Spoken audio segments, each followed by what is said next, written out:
చేయడానికి Krishna river management board బాధ్యత ఏంటంటే సెటిల్ అయిన వాటిని అమలు చేయడం. వాళ్ళు సెటిల్ చేసే జాబ్ వాళ్ళు కాదు, పంచాయతీ తెచ్చే పెద్ద మనిషి కాదు వాళ్ళు. పంచాయతీ తగిన వాటి మీద అమలు చేస్తారు. ఈరోజు కృష్ణా రివర్ మేనేజ్మెంట్ బోర్డు ఏమంటుంది, మీరు అపెక్స్ కౌన్సిల్లో మీ చంద్రశేఖరరావు గారు అపెక్స్ కౌన్సిల్లో ఉమాభారతి గారు మంత్రి ఉన్నప్పుడు చంద్రబాబు నాయుడు గారు చంద్రశేఖరరావు గారు హాజరై 512 టీఎంసీ ఆంధ్రప్రదేశ్కు 299 టీఎంసీ తెలంగాణ వాడుకుంటామని పంచాయతీ సెటిల్ చేసుకున్నారు. ఇప్పుడు కేఆర్ఎంబీగా నా బాధ్యత ఏంటంటే 512 ఆంధ్రప్రదేశ్ తీసుకుపోయేటట్టు 299 తెలంగాణ వాడుకునేటట్టు పర్యవేక్షించడమే నా బాధ్యత. ఈ రకంగా మీరు పని చేసుకోండి తప్ప మీరు కొత్త కొత్త పంచాయతీలు తీసుకొస్తే నా దగ్గర కుదరదు. ఈ వాటర్కి బచావత్ ట్రిబ్యునల్ ముందలు పోయి మీరు వాదించుకోండి. అక్కడ మీకేమన్నా లెజిటిమేట్ రైట్ వస్తే అప్పుడు దీన్ని అమలు చేస్తానికి కేఆర్ఎంబీ సింపుల్గా స్ట్రైట్ లైన్ చేసేసింది. ఇప్పుడు ఆంధ్రప్రదేశ్ ఏం చేస్తుంది, ట్రిబ్యునల్ ముందర అసలు కేసే తెగకుండా ఆల్రెడీ నువ్వు సంతకాలు పెట్టి ఇచ్చేసినావు, దాని ప్రకారం కేఆర్ఎంబీ అమలు చేస్తుంది. వాడు కొత్త పంచాయతీ అక్కర్లేదుగా, వాడికి ఎంత కావాలనో అడిగిన దానికంటే ఎక్కువ వచ్చేసింది. ఇంకా వాళ్ళకి ఇష్యూయే లేదు. కానీ చంద్రశేఖరరావు ఏం వాదించాల్సిన అవసరం ఉండే, అంతర్జాతీయ జల విధానంలో పరివాహక ప్రాంతాన్ని బట్టి నీటి కేటాయింపులు జరగాలి.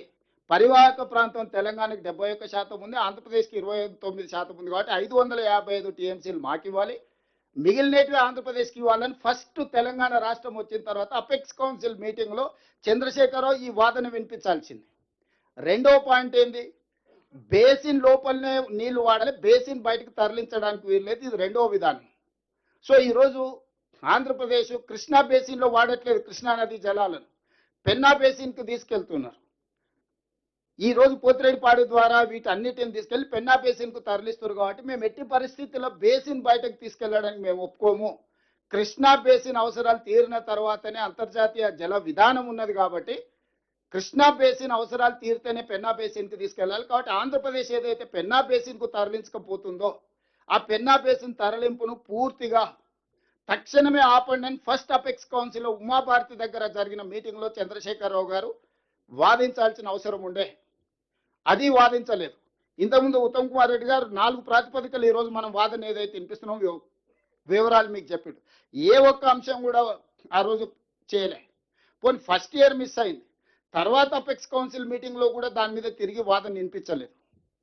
సో ఈరోజు ప్రధానంగా ఆంధ్రప్రదేశ్ కృష్ణానది జలాలను పూర్తి స్థాయిలో ఆధిపత్యం సాధించడానికి కారణం చంద్రశేఖరరావు గారు తీసుకున్న 2014 నుంచి 2023 వరకు జరిగిన నిర్ణయాలు. రెండవది, ఈరోజు పాలమూరు రంగారెడ్డి ఎత్తిపోతలు ఎందుకు వివాదాస్పదమైంది, జూరాల నుంచి నువ్వు శ్రీశైలం తరలించడంతో ఆంధ్రప్రదేశ్ కేసు వేయడానికి అవకాశం వచ్చింది.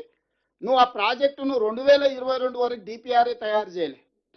ఎందుకు చేయలే డిపిఆర్ తయారు చేస్తే పబ్లిక్ డాక్యుమెంట్ అవుతుంది. పబ్లిక్ డాక్యుమెంట్ అవుతే 32,200 కోట్ల నుంచి 75,000-80,000 కోట్లకి ఎప్పుడైతే అంచనాలు పెరిగినాయో అది ప్రజలందరికీ తెలిస్తే, కాస్ట్ బెనిఫిట్ రేషియో మీద మొత్తం చర్చ జరిగితే, చంద్రశేఖరరావు లిఫ్టుల పంపుల కంపెనీ యజమాని ఏం దొంగతనం దోపిడీ చేస్తుండ్రో ఆ దోపిడీ బయటకు వస్తుందని చెప్పి 7 ఏళ్ళు ఆయన డిపిఆర్ డీటెయిల్ ప్రాజెక్ట్ రిపోర్టే తయారు చేయలే. 20,000 కోట్లు కాంట్రాక్టర్లకు బిల్లులు ఇచ్చే వరకు చేయలేదు. 2019లో పబ్లిక్ హియరింగ్ పిలిచిండు, పబ్లిక్ హియరింగ్ చేయలే. 2020లో పబ్లిక్ హియరింగ్ పిలిచిండు, పబ్లిక్ హియరింగ్ చేయలే. ఈ లోపల ఎవడో ప్రబుద్ధుడు పోయి నేషనల్ గ్రాంట్ ట్రిబ్యునల్ పోయి పిటిషన్ వేసాడు. అసలు ఈ పాలమూరు రంగారెడ్డి ఎత్తిపోతలకు ఎలాంటి పర్యావరణ అనుమతులు లేవు, పర్యావరణ అనుమతులు లేకుండా ప్రాజెక్టు నిర్మించడానికి వీల్లేదు. ఇగో ఇవన్నీ నిర్మిస్తున్నారని చేస్తున్న పనులు వీడియోలు ఫోటోలు అని తీసుకెళ్ళి ఓ ప్రబుద్ధుడు తీసుకొని పోయి ఎన్జిటీలో కేసు వేసాడు. ఎన్జిటీ కాస్త మొత్తం ప్రాజెక్టు మీద స్టే ఇచ్చింది. అసలు నువ్వు పర్యావరణ అనుమతులు లేకుండా ప్రాజెక్ట్ ఎట్లా కడతావు, కట్టడానికి లేదు, మొత్తం షట్ డౌన్ చేయి పాలమూరు రంగారెడ్డి ఎత్తిపోతాలని చెప్పి ఎన్జిటీ స్టిచింగ్ ఆర్డర్స్ పాస్ చేసింది. అంతేనా విజయభాస్కర్? విజయ్.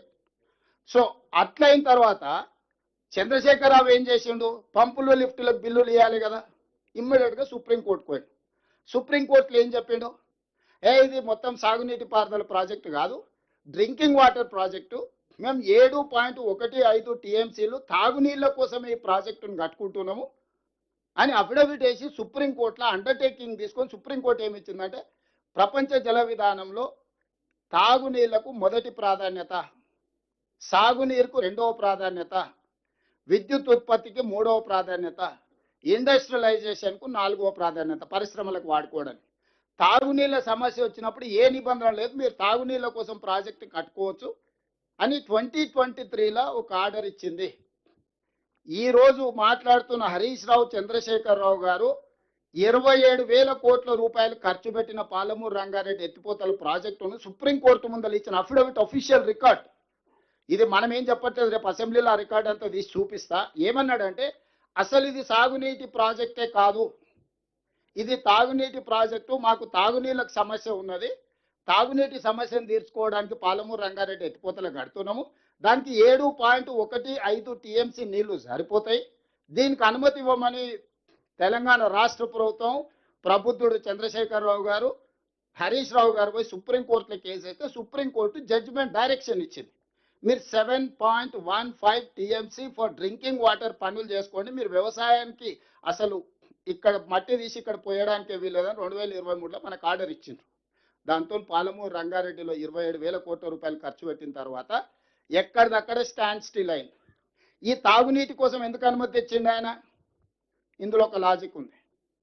పంపులకు లిఫ్టులకు పైసలు ఇవ్వాలి కదా కాంట్రాక్టర్కి, దాంతోనే ఆయన కమిషన్ వస్తుంది కదా. పంపులు లిఫ్టుల కాంట్రాక్టర్స్కు పేమెంట్ ఇవ్వడానికి ఇది తాగునీటి ప్రాజెక్టు కింద చిత్రీకరించేసి పంపులు లిఫ్టుల కంపెనీకి మొత్తం పేమెంట్లు ఇచ్చిండే. స్థూలంగా చంద్రశేఖరరావు 27,000 కోట్లలో మీరు ఒకసారి మొత్తం డీటెయిల్స్ ఇస్తే పంపులు లిఫ్టులకే పేమెంట్లు ఉంటాయి. ఆ సుప్రీంకోర్టు పర్మిషన్ కూడా డ్రింకింగ్ వాటర్ అని ఎందుకు తెచ్చిందట, పంపులు లిఫ్టులోని పైసలు ఇస్తే నేను కమిషన్ వస్తుంది కాబట్టి